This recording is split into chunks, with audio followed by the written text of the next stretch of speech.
Good afternoon. I'll call the Commissioners' meeting of July 13th to order. I would ask that everyone please stand.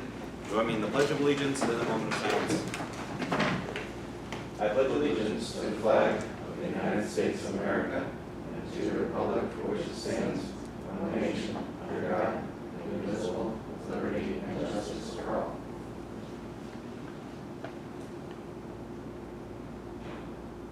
Thank you. This meeting is being recorded. Sure? Yeah. It will be it's going to be recorded here in a minute. It will be a recording. In the meantime, we are going to pull a winner for the EMT challenge. Just before, about this time last year, I think it may have been the week of the fair, somebody had the great idea of trying to recruit people to join an EMT class, and the reward for joining it would be your name would be, and completing the class would be that your name would be put into a hat for winning of a kayak. And Joni faithfully stood outside the Warren County Fairgrounds like most of the week in front of this kayak and recruited how many people?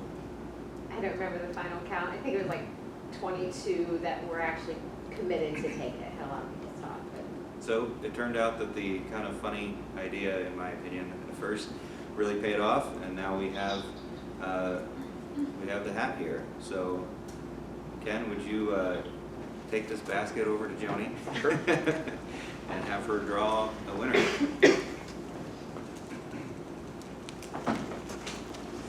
the bad guy or the good girl.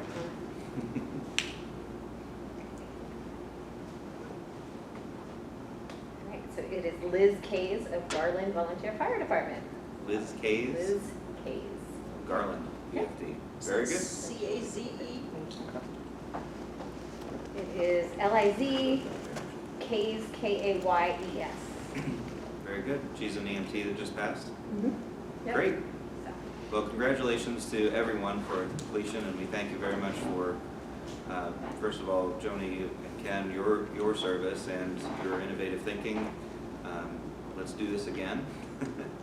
And congratulations to the winner, and really to everybody who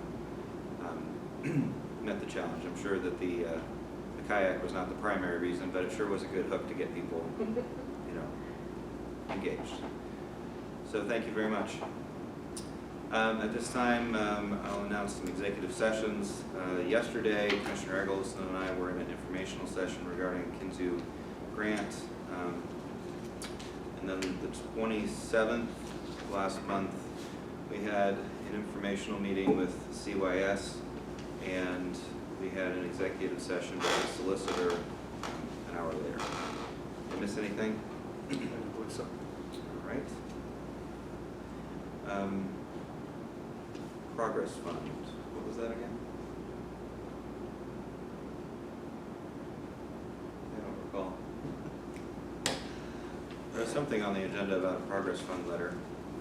It's not the packet, and I can't recall what it is, although I do remember asking for it.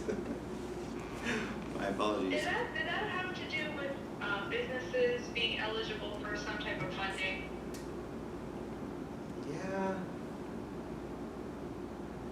Was it you that actually put it on the agenda?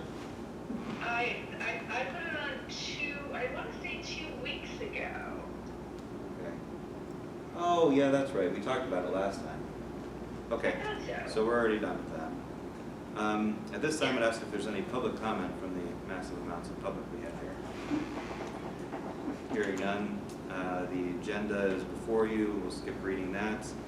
The minutes were in your packet, and if I don't hear any comments or corrections, we move on to the finance report. At the end of yesterday, we had $2,023,089 in our bank account. We are working hard on going through and analyzing all of our accounts right now, and we have borrowed about $250,000 more than last year from the various options for borrowing. We are looking at a lot of capital projects coming up, but I've asked people to wait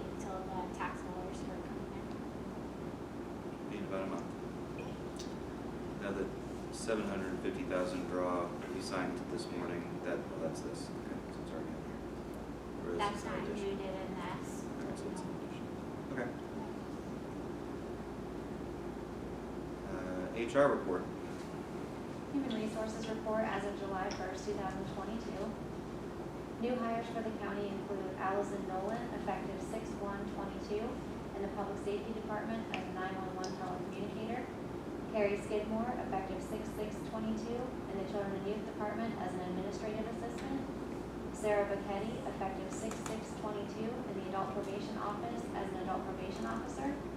Daniel Kohler, effective 6/7/22, in the Children and Youth Department as a perinatal supervisor.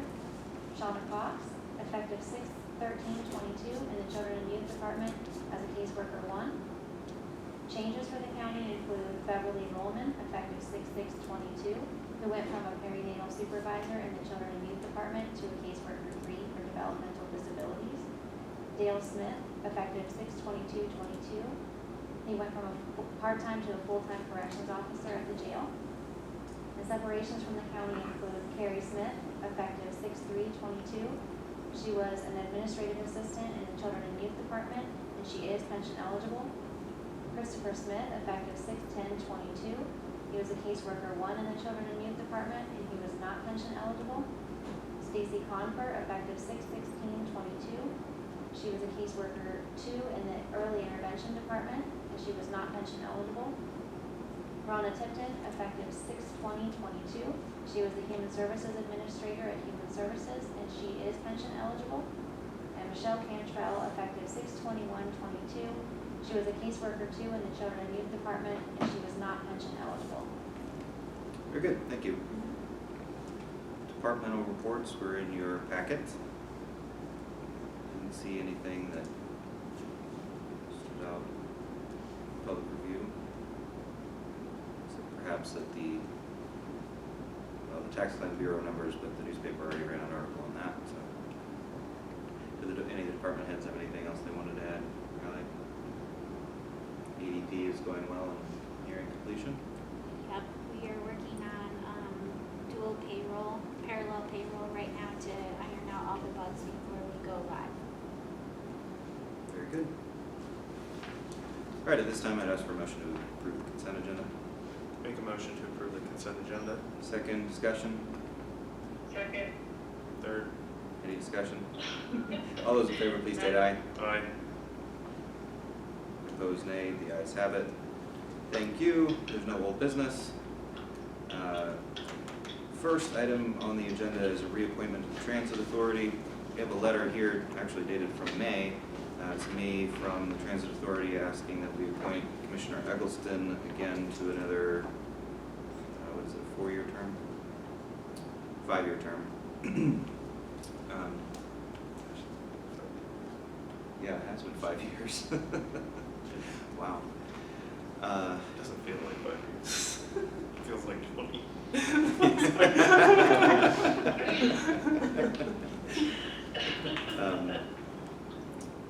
We've received a letter from the solicitor this morning. I think I could interpret that as asking for more time, I suppose, to review legal counsel's opinion on whether or not a sitting commissioner should sit on a municipal board. Yeah, and I think Commissioner Eggleston is going to work with me on possibly getting me more information. We'll hopefully get some clarity on this in the near future. Okay, if there's no objection, then I'll consider that tabled until the next meeting. Okay. Resolution 3220 establishes Warren County as a member of the COG. We did not have that. We do have that, yeah. Is it in the packet? It is in the packet. Yep. So, from your perspective, everyone's perspective, we're ready to go on this? Yep. All right, very good. Then I'd ask for a motion to approve the resolution 3220, which would establish Warren County as one of the members of the Warren County Council of Governments.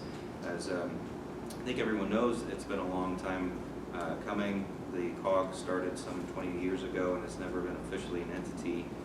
And so now via several ordinances and coming resolutions, the COG has actually been formalized. Make a motion to approve resolution 3220, committing the county to be a partner in the COG. Do I hear a I'll second? second that. Motion has been made and seconded. Discussion. I'd just like to thank Dan Glotz and Alan Kugler for their work, and Paul Pascuzzi, I guess, as well, in putting this together and spearheading it, just because as Commissioner Kaplan stated, it's been a long time coming. It will allow the COG to be more of a force for change in the community and organization, and it's going to be a very big, in my opinion, step forward, so I'm very excited about it. Obviously, Trish is excited as well. Either that or she's going out on the porch. Yeah, it sounds like a screen door. So, sorry, Trish, this, It's raining here and there's a towel on the entryway. yeah, oddly, the speaker for the phone is far louder than maybe it normally would be, so everybody can hear everything you're doing over there. Sorry about that, guys. That's okay. No problem. Okay, any more discussion related to establishment of COG? Hearing none, all those in favor of the motion of joining the COG, please state aye. Aye. Aye. Opposed, nay. The ayes have it. Thank you. Next, an agreement with A Safe Place. Now, we either dropped having an agreement for a few years, or we have not done this in the last couple, right? Yeah, so the Safe Place has an office here in the Warren County Courthouse and do perform services on behalf of the county, and I guess we didn't really formalize that on paper, at least not recently, and so we're in an effort to rectify that. Have an agreement here before us to formalize exactly what our expectations are both ways, and so at this time I'd ask for a motion to approve the agreement with A Safe Place. I would add, by the way, that there's no real substantive changes as to the status quo. It's simply formalizing what should have probably been formalized. Make a motion to adopt the agreement with the Safe Place as presented. I'll second that. Motion made and seconded. Discussion. Hearing none. All those in favor, please state aye. Aye. Aye. Opposed, nay. The ayes have it. Next, presentation by Director Morrison. I almost gave you a promotion there, Ken. Thank you. Or a demotion, however you want to look at it. Mission Critical Partners. Sure. So I spoke about this a few commissioners meetings ago. This is, I filled out the wrong paperwork. I filled out a purchase order. It was signed by the 3 commissioners. But this is for policies and procedures for the 911 center through a vendor, Mission Critical Partners. And this would bring our policies and procedures into compliance with the new county format for policies and procedures. They're also going to vet, based on best practices, if there are any things that we should have in place to more effectively manage our center. This will also be used as a training tool for our new employees. We've had some turnover recently, and we have a higher than normal amount of training going on.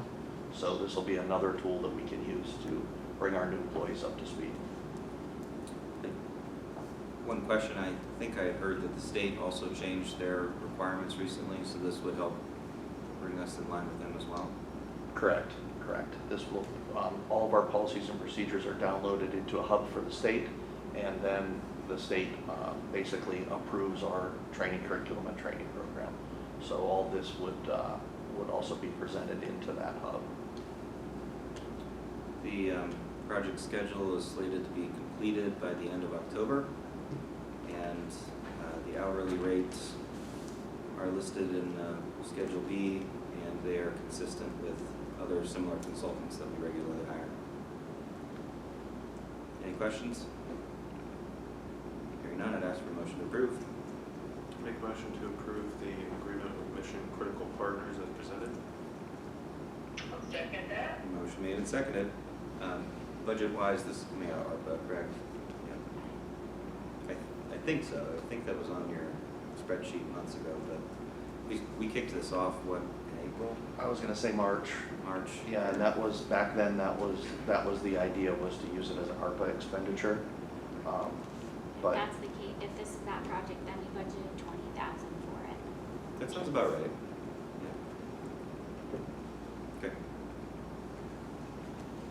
All those in favor of approving the agreement with Mission Critical Partners, please state aye.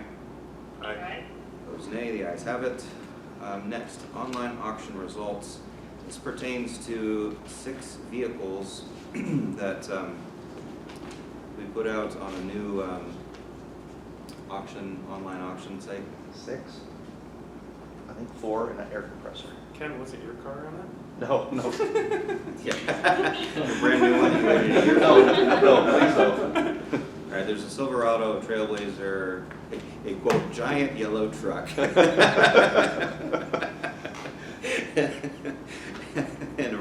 the Pierce. So that's 4 vehicles and then 2 compressors, or just 1 compressor? 1 air Okay, compressor. one 2015 IR gasoline powered. Okay, very good. So this is the first time that we've used this online government auction site, correct? Seemed pretty easy to use. Everyone's happy. I only had one comment about it. So we set the minimum threshold, obviously, for bids on these vehicles. And there was only one that I thought was kind of out of line.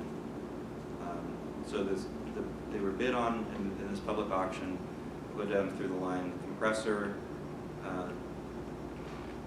minimum bid was 100, and it sold, or it's pending sale, I suppose, for 1,150. That seems fine. The Silverado, which is a 2005, but has very low miles on it, was bid on for $10,050, which maybe normally would be high, but given the used vehicle market right now, it's probably not terrible. Trailblazer, 2005 SUV, went for $1,525. Given the condition of that vehicle, seems about right. The quote-unquote giant yellow truck is a 1990 E1 Federal Motors rescue vehicle, and that's at $10,100. We bought that a few years ago for about $20,000, I believe. We have put work into it, but not an enormous amount of work. So, Correct. and it's so big. I'm frankly kind of pleased to see that it's going somewhere where it could be used, because it's frankly too big to use on our roads. So here's my question though: the Pierce is a small fire truck, which is kind of, it's not an engine, it's kind of like a rescue cab sort of vehicle. 7,100. To me, that sounds a little low for that vehicle. So this was a 5-day auction, Commissioner. Do I think that if it was a 30-day auction, that potentially we could have brought in some more money? I do. That particular truck is probably the best vehicle out of that fleet. Exactly. What I will say is I believe the high bidder was McCutcheon Enterprises, which is our contracted hazmat team that comes into the county. Okay. So in my mind, that vehicle will continue to place benefit to Warren County based on the person that It bought was it. bid on by Brian Felst. Feist. Right. You're right. Yes, that's McCutcheon. That's Okay. the Then gentleman from our LEPC meetings. I'm good. Okay. Make a motion to accept the bids as presented. Second the motion? Motion made and seconded. All those in favor? Or any more discussion? If I could, Commissioner, Just a question, do we feel that this was more successful than we've had in the past because it reached a wider swath of the population? I guess more that's a question for Pam. The general consensus over here is yes. When we've bid in the newspaper, we've often gotten significantly low bids, and these are all decent. Yep. if I could under comment, just make a clarification. Another process improvement. Sorry. The Trailblazer Yep. is, those monies are going into a different pot than the LEPC owned vehicles. Right. So the LEPC owned vehicles monies would go back to the LEPC. And then as you all recall, in transitioning from the hazmat team, we were gonna take those monies and use them to outfit some trailers and expand our capacity throughout the county. Correct. And then the Trailblazer was a Department of Homeland Security vehicle. Homeland Security paid for, so it needs to go. That'll go, it's under $5,000, so that can go back into the EMA budget. Okay, perfect. Very good. Everything clear? All those in favor of the motion to sell these vehicles at the bids, please state aye. Aye. Aye. No. Ayes have it. I think, Pam and I discussed this, I think if we do the online auction, we still have to run the newspaper ad. Yeah, So it's which we not, did, it's right? not an either or, we're allowed to do both. I should say We're required to do the newspaper ad. the newspaper, but we can also do the online. The online clearly was reaching people that were specifically interested in this kind of thing. Okay, next would be appointments to the Housing Authority. Received a letter from Tanya Mitchell-Weston asking that we appoint Miss Lois Ruth Zulo.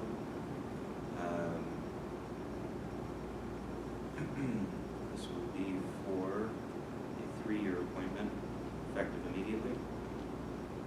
Any comments? Do I hear such a motion? Make a motion to appoint Miss Lois Ruth Zulo. Miss Lois Ruth Zulo to the Housing Authority Board. I'll second that. Motion made and seconded. Any discussion? Hearing none, all those in favor, please state aye. Aye. Aye. Opposed, nay. The ayes have it. Next, certification of Maximus cost allocation plan. Lisa, did you want to say anything about it? I can, Human Services, the staff at Human Services and Domestic Relations, and our staff have worked really hard to determine all the indirect costs that affect those departments, and this cost allocation plan is used in reimbursement from the Commonwealth for the indirect costs such as shared wages or programs such as AP that are used across the entire county population, but they have their own funding sources. So this cost allocation plan is lays that out for us. Good. Make a motion to adopt the certification of Maximus cost allocation plan. I'll second that. Motion made and seconded. Discussion. All those in favor, please state aye. Aye. Aye. Opposed, nay. The ayes have it. Next, and finally, I believe, approval of the Human Services collective bargaining agreement. We have before us a letter from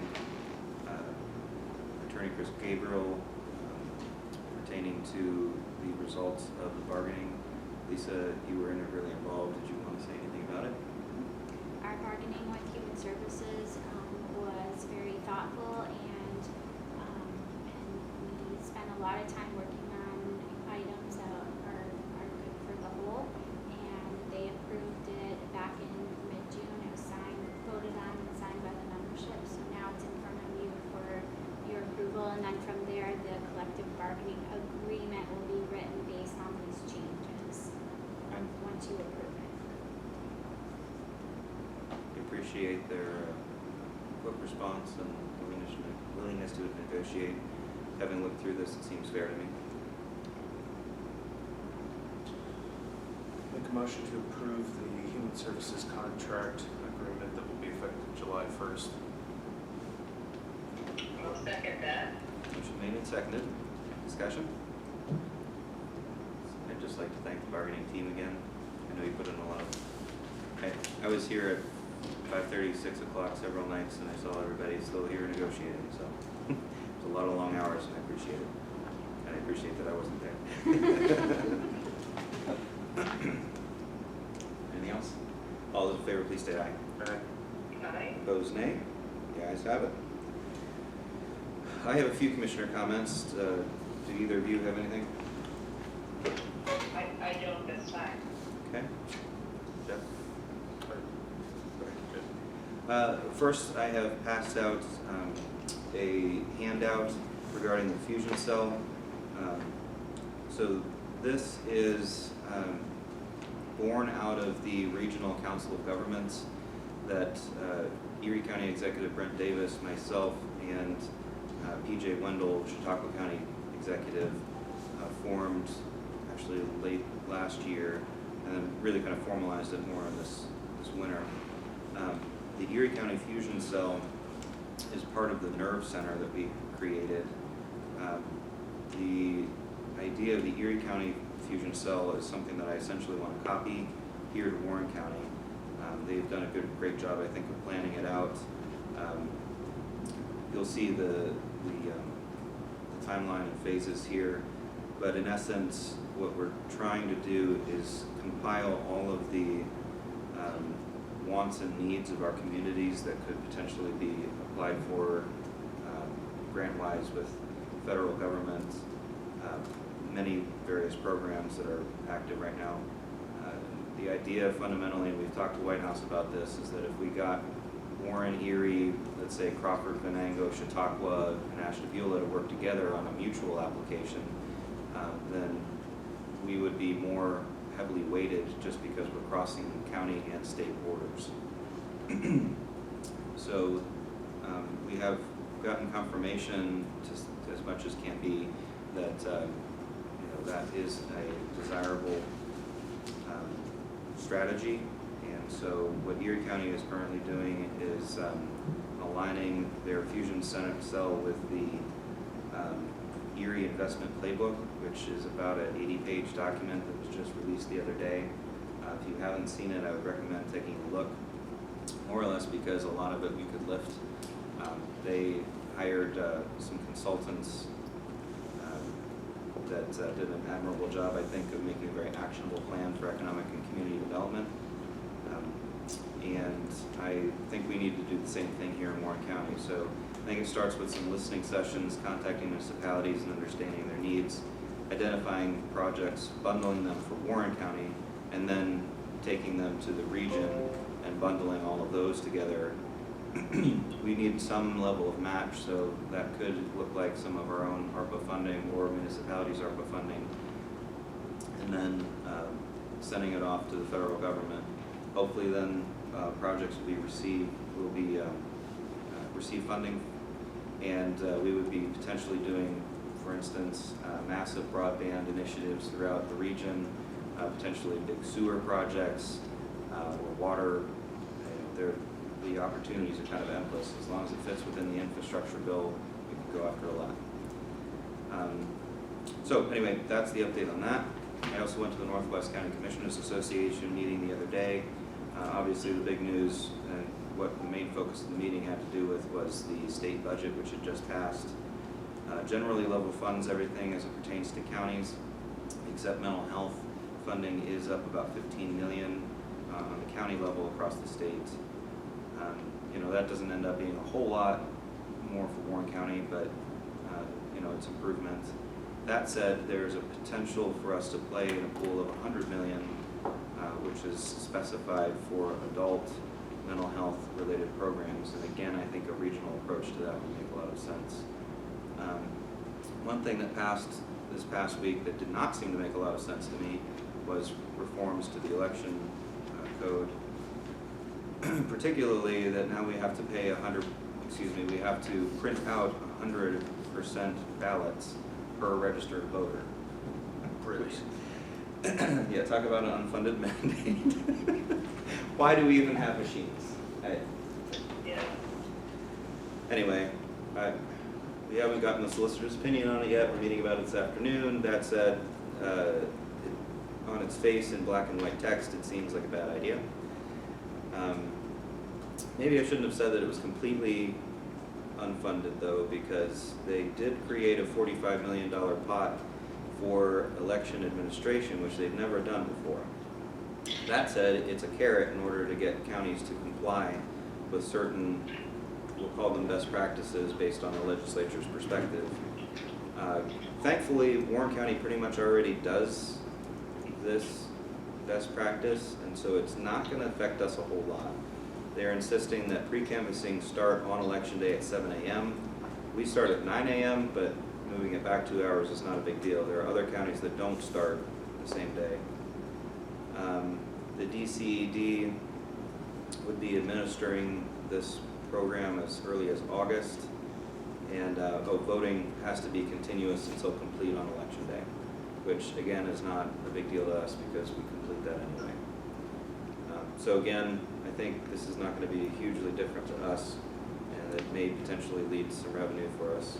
especially if other counties are not able to participate and therefore forego their allocation. So this is Senate Bill 982. That was I believe so. voted in.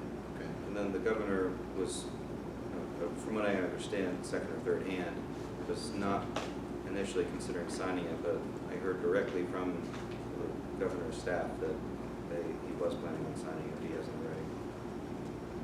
Okay. I reviewed that bill last night. Yeah, we'll discuss this afternoon. Okay. One other thing that I learned, which I thought was interesting for us to think about, particularly Lisa,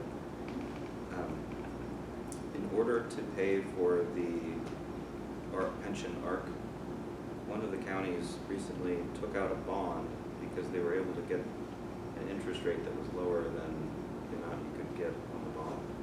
So they took out like a $4 million bond or something, put it all into the ARC as an ARC payment, inflated their fund to like 105% funded or something, and then paid off. I mean, they capitalized on the market and ended up making out well. Unfortunately, given the turbulence, I'm not sure that makes a lot of sense for us, but it's something to think about. Wow, yeah, that is really good. Even on Bitcoin. Yeah. That's a joke. Yes. No El Salvador investment strategy. No. There was also legislation that enables the county to force use of building permits. Oh, yeah. The reason this could be interesting to us, although it seems like another level of government and more intervention work on our part, is that assessment. So some municipalities are not very consistent about what information they give our assessment department, and so that sometimes doesn't trigger our department to actually go out and do an assessment of property that just had a new building built on it or something. So anyway, now the state has allowed the county to essentially create their own form and then force the municipalities to use it so that there is consistency across the board. Not at the point where I can make a recommendation yet, but I think it's something to put on the slate to think about for the coming months. Let's see. We also got 911 combined report back. Congratulations again to the fiscal and 911 team. No findings. And finally, Gary Lester has asked us to think about stepping up and helping with the Front Porch Days initiative. This year he plans to do it August 13th and 14th. At minimum, I figured we would do a proclamation, but maybe we could do more. So maybe think about it, and if you have ideas on how we can participate as a county government, let me know. Technically have a front porch. We do have, you have a front porch and Well, no, the county does, do technically. something. I consider it a porch.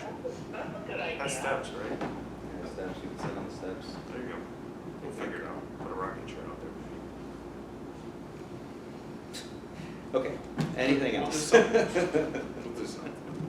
Sounds good. Hearing none, I'd ask for a motion to adjourn. Motion to adjourn. I second that motion. We're adjourned at 12:37. Thank you. Thank you, everyone. Bye, Trish.